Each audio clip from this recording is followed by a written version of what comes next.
Hey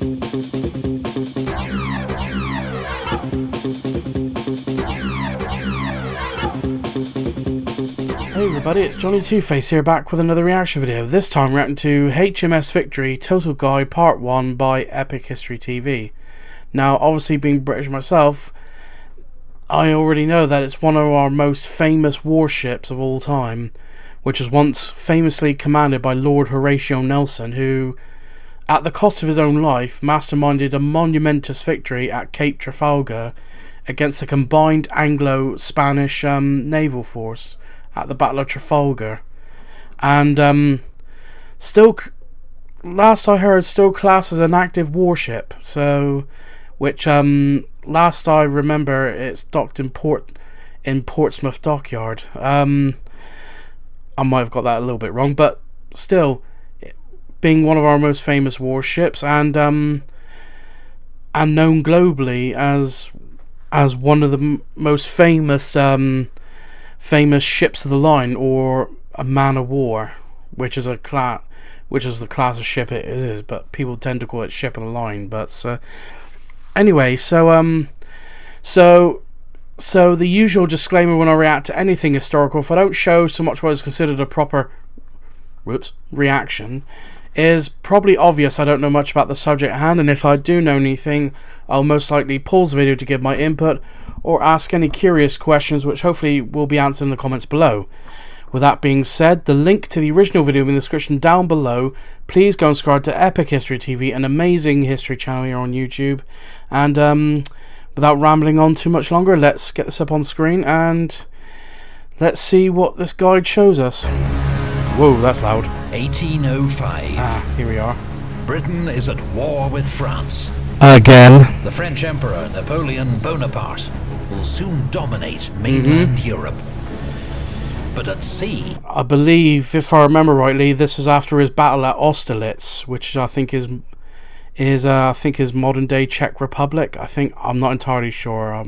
My geography on that part of Europe is quite rusty. Britain's Royal Navy reigns supreme. That year, Napoleon wins one of his greatest victories, there you are, the against the Russians and Austrians at Austerlitz.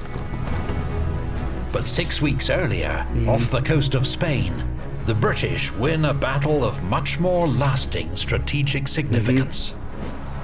Off Cape Trafalgar, the Royal Navy inflicts a crushing defeat on the combined fleet of France and Spain.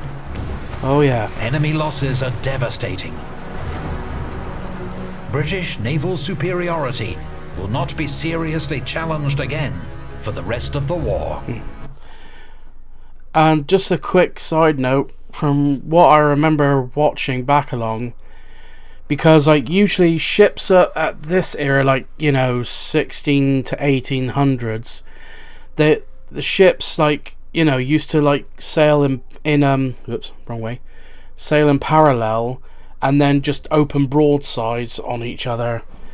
But instead of going parallel with the enemy ships, the British ships instead of going parallel, Nelson ordered his ships to go like that and go right through the lines in between, like, I don't know if this is the best way to show it, like in between like the ships that were lined up on the Anglo-Spanish side, and then just fired broadsides both ways across their bows and sterns.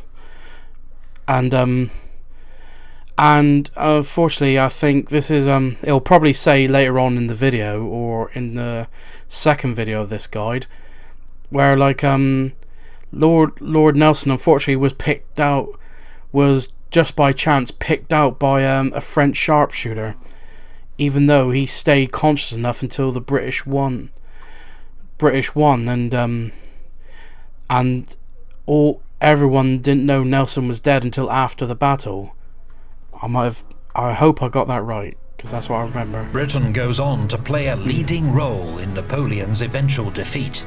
Its greatest contribution, its wooden walls. The Royal Navy. Yep. Britain is the world's largest naval power, with 136 ships of the line and 110,000 men at sea. The Navy protects... the I'm not going to go on too long saying this, but like the only class of ships that I remember, like, you know, how they were classed, you had the smallest ones, which are little gunboats, which are like little dinghies with two cannons like on the front. And then you got schooners, then you got them brigs, which I'm not sure if they were, some of them had rounds, but others didn't. So what's it? Gunboat, schooner, brig. Then now I think the next class up was frigate, which again was like a three gun deck warship, which a lot of commanders like, because, you know, there's more space between the decks. Then you got the biggest one, which was known most commonly as a man of war, which is 4 decks, and they were known for their devastating firepower, because like some of them, like the small men of war probably have like 80 guns overall, even if you include the top deck. But some of the bigger ones like had 100 plus. But it depends on which man of war it is. But the only thing with a man of war, devastating firepower, but it's a lot slower than all the smaller ones. So usually the best naval squadrons have a combination of all classes of ships, which I think I might be wrong about this, but I think at this time the only problem is with I think it was in the 1700s, that the only problem that the advantage we had over Spain is that Spain relied too much on their galleons. So some of the smaller ships can slip past them with minimal damage before you know, circling around and then just catching them off guard. But as I said, I could be wrong, but it's just been a while since I've learned about, you know, different navies of this era. So anyway, I've rambled on too long. Let's get back. It's the homeland from invasion. It allows Britain to project force into Europe with raids and expeditionary forces. It cuts off enemy trade while protecting Britain's own. It isolates and seizes overseas colonies, including the vastly profitable sugar islands of the West Indies. It undermines enemy economies, while allowing Britain to use its own financial strength to sustain its allies. Yep, it even helped Britain undermine Napoleon's continental system, where I don't know if he'll say later on, but tried to undermine Britain's trade with Europe. But if I remember rightly, the continental system that Napoleon put in place didn't work. Not only was it impossible to enforce, but it was undermined by widespread smuggling, and it damaged French trade just as much as British trade. But you got to bear in mind the size of the British Empire at this time. So it wasn't just Europe that had a major partner. It was practically most of the globe. I might have exaggerated that a bit, but still. In 2 decades of war with France, Britain wins a series of naval battles that ensure it can carry out these war-winning strategies effectively. Among the Royal Navy's most formidable warships, HMS Victory, a first-rate ship of the line, the most powerful class of warship afloat. Oh, and for those who don't know, the reason why ships or vehicles like this are known as she's, or known as she's, is because they carry life inside them. That's why you call a ship a she. 104 guns. Wow. 820 men. A single... But also, you gotta think of how disciplined the crew are to man to man a ship of this magnitude, and how well they are commanded. New mess. Broadside from Victory packs more weight of iron than every gun in Wellington's army at Waterloo. Wow. This is Epic History TV's guide. Yeah, if you ever have a smaller ship and you're going up against a man of war, the worst thing you can do is sit still. I'm not entirely sure, but I think some man of wars, or men of war, whatever, just bear with me, some of them had mortars on their top deck, if I remember rightly, but that could be just an exaggeration, or it could not be true at all. So feel free to correct me on that. A legendary Napoleonic warship.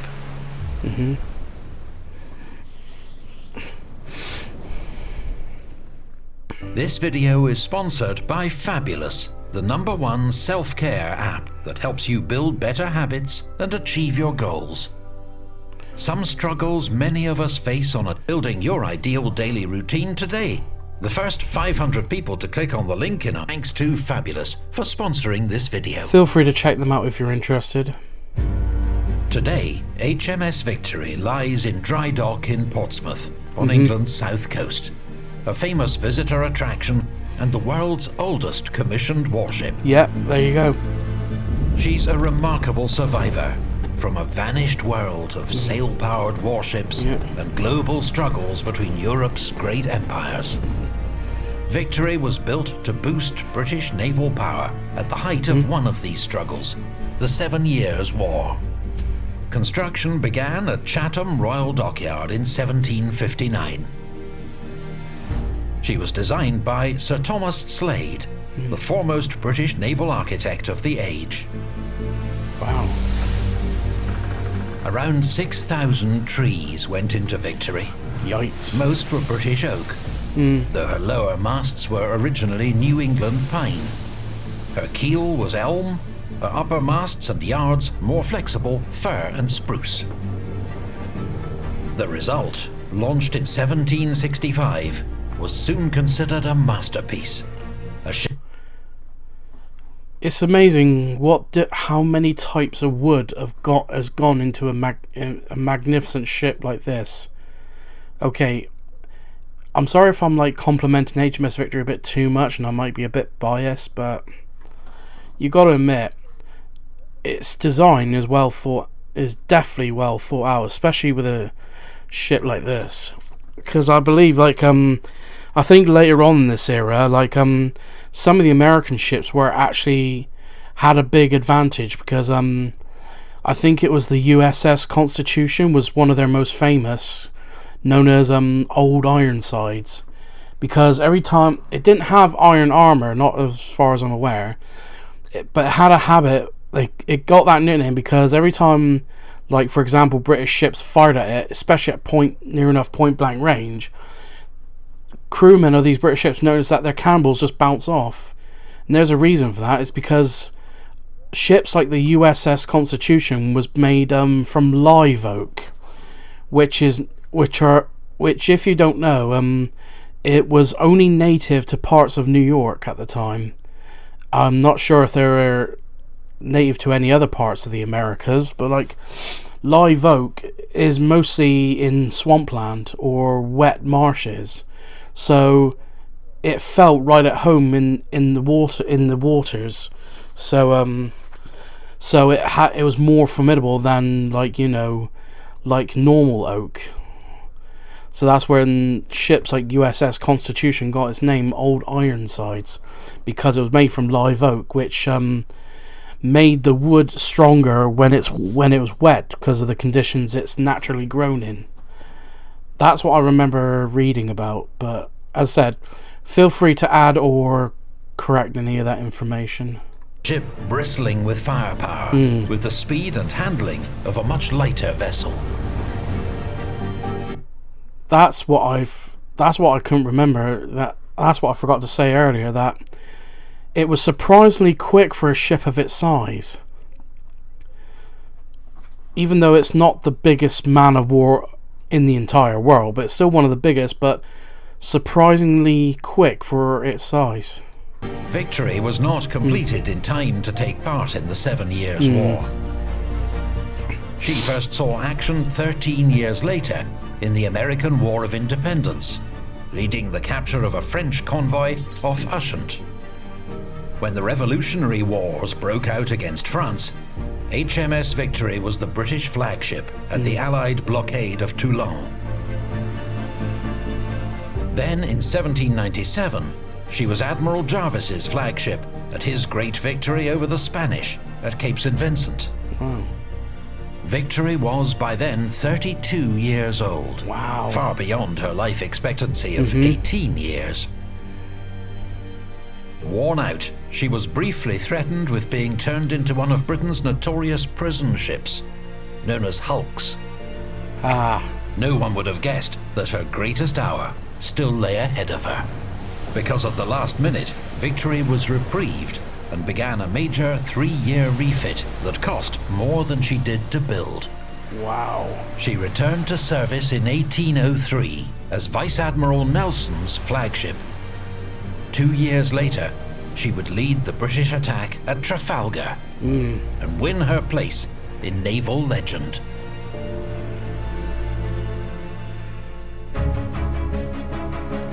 Autonomy of a warship.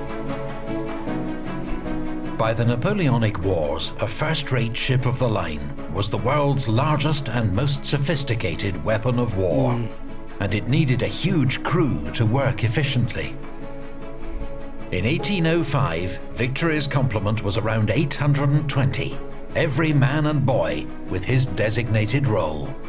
From the admiral of the fleet to the ship's captain, naval lieutenants and marine officers, midshipmen, warrant officers, clerks and stewards, petty officers and their mates, sailors of the able, ordinary and landlubber variety, Royal Marines, right down to the 31 ship's boys. Wow. Before we examine HMS Victory's arrangement and structure, a quick reminder of some common nautical terms. The right side of the ship, starboard. The left side of the ship, Port. larboard, which only became port in 1844 to reduce confusion. The back of the ship, her stern. The front, her stem. Towards the stern was aft or abaft. Towards the stem was forward or fore. Victory's middle gun deck was 186 feet long. The top of her main mast was 205 feet above the waterline. Victory's top speed was 10 knots, or 11.5 miles per hour, fast for a ship her size. Yeah, because I believe that a ship that size, the fastest most of these could go was like 5 to 8 knots, usually. So for a ship of this size, it makes it horrendously quick. 1880, she received the latest British naval innovation, copper sheathing for her hull. This protected her timbers from shipworm, barnacles and weeds, keeping her solid and streamlined. Oh, I didn't know that. Victory, like all ships of the line, was ship-rigged, meaning she had 3 masts, a foremast, mainmast and mizzenmast, and a bowsprit. Each mast was made up of sections. The lower mast, secured deep in the ship's hold, rose up through the decks to the fighting top, which served as a platform for sharpshooters in battle. Above it, the topmast. Then the cross trees, which secured the top gallant mast, pronounced t'gallant. The cross trees was the lookout's position, there being no crow's nests in the Navy. Each mast supported several yards, to which the sails were fastened or bent.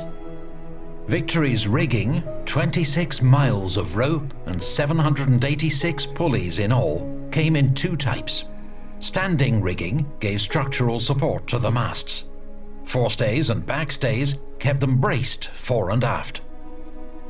The shrouds secured the masts laterally, and their rope steps, called ratlins, behind the masts. Experienced seamen reached the tops by climbing the futtock shrouds. On a rolling sea, this could mean climbing out over the ocean upside down, so novices were advised to use the lubber's hole. The other type of rigging was running rigging, used to operate the ship's yards and sails, and included halyards, bowlines and clewlines. Victory had 37 sails with which to harness the power of the wind, her only real form of propulsion. They had a total area of 6,500 square yards, about the size of a football pitch, though not all sails could be set together, nor did more sail necessarily mean more speed. Her large square sails included the forecourse, fore topsail, pronounced topsail, and fore top-gallant sail, pronounced fore-to-garnsail. On the mainmast, the main course, main topsail, and main to-garnsail. The mizzenmast carried a fore and aft rigged sail known as a spanker or driver, as well as mizzen topsail and mizzen to-garnsail, while the bowsprit could carry a variety of fore and aft rigged sails, most commonly a jib and flying jib. Another 11 fore and aft rigged sails, known as staysails, could also be set. Victory's upper deck, or weather deck, was actually several decks: the forecastle, waist, quarterdeck and poop deck. The forecastle is a shortened form of forecastle, a term dating back to the Middle Ages when warships carried raised fighting platforms at both ends. The forecastle housed the belfry, containing the all-important ship's bell, rung regularly day and night to mark the change of watch. It also housed two 12-pounder guns. All guns in this period were described by the weight of shot they fired. So 12-pounders fired a solid iron ball known as round shot that weighed 12 pounds, about the same as a bowling ball.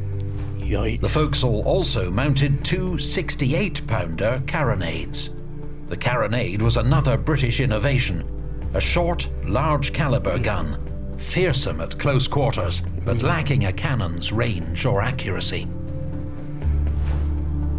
The beak deck gave access to the bowsprit and the head, 6 outdoor toilets for several hundred seamen and marines, which emptied straight into the sea below. The waist is where 4 of Victory's 6 boats were stowed. All large ships carried several boats. They were essential for ferrying men and supplies from ship to ship and ship to shore, for towing or turning the ship in adverse winds, and for launching amphibious attacks. The quarterdeck was HMS Victory's command centre and housed a total of 12 12-pounder guns. From here, the ship was steered using the ship's wheel. This was the responsibility of one of the ship's 8 quartermasters, assisted by his mates. The ship's wheel... Oh, I didn't know... Oh, that's cool looking, seeing that the wheel is like underneath the poop deck here. And, because usually the ship's wheel is usually right at the back, like, you know, high up, but on the quarterdeck, I've never. It's the first time I've seen a ship like this with a wheel on the quarterdeck. The wheel was connected by rope to the tiller 3 decks below, which was in turn connected to the rudder. The binnacle, just 4 of the wheel, contained the ship's magnetic compasses and a lantern by which to see them. Cabins for the captain's secretary and the ship's master were located either side of the ship's wheel. Each shared their small room with a 12-pounder gun. The stern area of the quarterdeck comprised the captain's cabins, a dining room, sleeping cabin, and at the very stern of the ship, his day cabin, all sharing space with 4 12-pounders. The captain also had a private toilet, known as the quarter gallery. Above the captain's cabins, the poop deck, which provided good visibility and access to the mizzenmast. It also housed the signal locker, containing the coloured flags used to communicate with other ships and shore. The Royal Navy's signals code had been recently revised by Admiral Howe. His system involved 14 flags, which could be arranged in various combinations to convey 340 messages. Wow. For emphasis, a gun might be fired. At night, signalling was by pre-agreed combinations of gunfire, coloured lanterns, and rockets.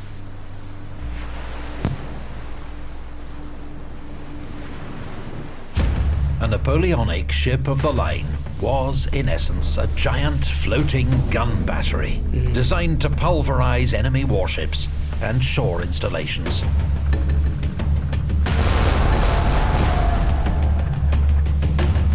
Victory's 3 largest decks were all about her guns, as indicated by their name, the upper, middle, and lower gun deck. The upper gun deck housed 30 12-pounder guns, 15 on each side.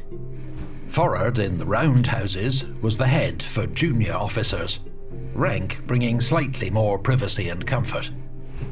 The sick bay was located in the forward area of the upper gun deck, as it got more fresh air and sunlight than the lower decks. It was screened off from the rest of the deck by canvas partitions. The surgeon's assistants, nicknamed Loblolly Boys for the soup they fed to patients, also slept here in their hammocks. HMS Victory was a first-rate ship of the line, defined as one that carried 100 guns or more.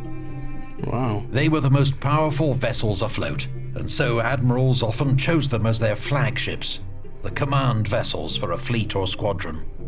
Several renowned British admirals took Victory as their flagship at various times, including Earl Howe and Earl St. Vincent. The most famous, of course, was Viscount Nelson. An admiral required his own suitably grand quarters, located in the stern section of the upper gun deck. These comprised an anteroom and a dining room, which also served as a meeting room. In the sleeping cabin, the admiral usually slept in a suspended cot, but Nelson preferred a campaign bed like this one, easier to get in and out of with only one arm.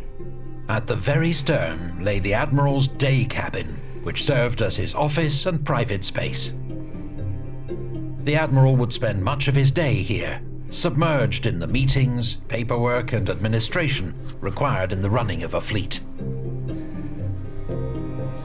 The admiral's cabins, like all cabins on the gun decks and quarterdeck, were formed by removable wooden panels. This meant when a ship cleared for action before battle, the cabins could be rapidly dismantled and carried, with furniture and personal items, down into the hold. The purpose of this was to allow the gun crews to work their guns without obstruction. The middle gun deck housed 28 24-pounder guns.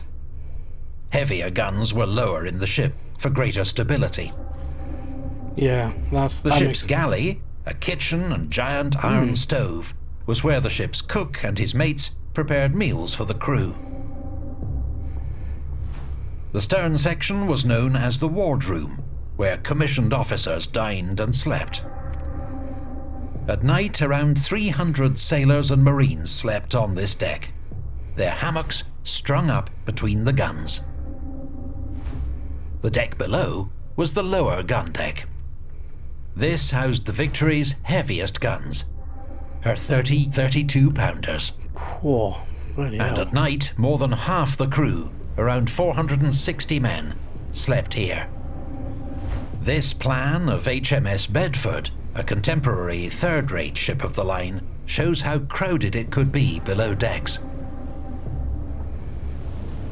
This far down in the ship, gun ports were usually kept shut because they were close to the waterline. With little fresh air and so many men living down here, the smells of the lower gun deck could be notoriously challenging. Oh, I can imagine. The stern area, separated by canvas screens, was known as the gun room. This was where warrant officers dined, with screened-off sleeping quarters for the master gunner, chaplain, and 2 junior lieutenants. They shared the gun room with the ship's tiller, a large wooden beam connecting the ship's rudder to the ship's wheel via a series of ropes and pulleys. The tiller is not currently in situ, but the strip of canvas marks its position. The beam would swing through the room when the ship turned, so anyone dining in the gunroom was wise to mind their head. Oh God. Below the lower gun deck was the orlop deck, a warren of small cabins and stores beneath the waterline, lit only by lanterns. The forward section contained storerooms and cabins for the boatswain and carpenter. The more open area by the main mast was known as the cockpit, fore and aft. The midshipmen berthed and messed here, but in battle it became the surgeon's operating theatre. At the Battle of Trafalgar, after Vice Admiral Nelson was shot on the quarterdeck by a French sharpshooter, he was carried down to the orlop. Victory's surgeon was unable to save him, and this is where he died. Wow. Off the aft cockpit lay a series of cramped compartments, including personal storerooms for the captain and first lieutenant, the steward's room for issuing rations brought up from the hold, the surgeon's cabin and his dispensary, and various other cabins and storerooms. Forward and aft, hanging magazines held ready-made cartridges for the guns sent up from the main magazine. The orlop deck was surrounded by a passage known as the Carpenter's Walk, which gave the carpenter and his mates easy access to the ship's hull to plug any leaks. At the very bottom of the ship lay the hold, around 50,000 cubic feet, holding provisions for up to 6 months at sea. It was lined with 257 tons of iron ballast to keep the ship stable. This was covered by 200 tons of shingle, additional ballast, which provided a stable bed for the ship's 150-gallon water casks. These alone weighed roughly 300 tons at the start of a voyage. Other barrels contained 50 tons of salt beef, 50 tons of salt pork, and 45 tons of ship's biscuit. For those who don't know, salt was the best way to preserve meat, basically. Because obviously no refrigeration technology at this time, they used salt as a major preservative. So this is where that's what bacon used to be called, salt pork. Various storerooms below contained items such as flour, spirits, tar and paint. The shot locker contained 100 tons of iron shot. Wow. Last but not least, the most vulnerable part of the ship, the Grand Magazine, oh, yes, holding up to 35 tons of gunpowder in 784 barrels. A fire here would cause an explosion that obliterated the ship and anyone aboard. Or if water got in, the gunpowder would be useless in battle. Therefore, elaborate precautions were taken to keep the magazine safe, including fire doors, fire-retardant plaster walls, copper sheathing to avoid sparks and keep out moisture and rats. The forward section of the magazine was the filling room. Here, loose gunpowder was scooped from this powder bin into cloth bags to make cartridges for the guns. Lanterns were kept safely behind glass in an adjacent light room. Oh, wow. Until required, ready cartridges were stored in racks on either side of the filling room. In an age before steam or electrical power, all the ship's heavy lifting had to be done by manpower. Yep. Mechanical assistance came from 2 capstans, the main capstan and jeer capstan. These were effectively giant winches, which extended vertically through the middle and lower gun decks. To turn them, bars were inserted into the capstan head, with up to 10 men pushing each bar. Using both decks, this meant 260 men were working the capstan for the heaviest jobs, such as raising the main anchor or hoisting a gun. The work was often accompanied by a fiddler, a shanty, and the stamp of feet. Victory carried 7 anchors in total. The heaviest, the best bower anchor, weighed 4 tons and was rigged at the starboard bow. The small bower anchor on the larboard side was only slightly smaller. Sheet, kedge and stream anchors served as spares and for keeping the ship stationary in small harbours or rough weather. All wooden ships leak at sea, even before hulls are split by cannonballs or hidden reefs. Victory had 4 crank-operated chain pumps, which could pump water out of the ship at approximately 1,300 gallons per minute. Wow. About 300 jerry cans worth. She also had 2 elm pumps for pumping seawater into the ship for washing and putting out fires.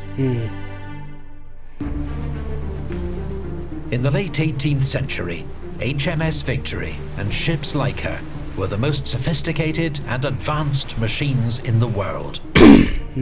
Massive floating batteries that could remain at sea for 6 months or more and traverse the globe. In the Revolutionary and Napoleonic Wars, they battled for naval supremacy, most dramatically in giant fleet actions. It was a contest that Britain won decisively. The consequences for Napoleon were disastrous. But for all Victory's qualities, it was not ship design that gave Britain the edge in the war at sea. It was a strategy. It was the men who sailed her. Yeah. British commanders and crews were experienced, capable and aggressive. In the next video, we'll see how they sailed and fought a ship like Victory. Okay. And how they lived aboard her.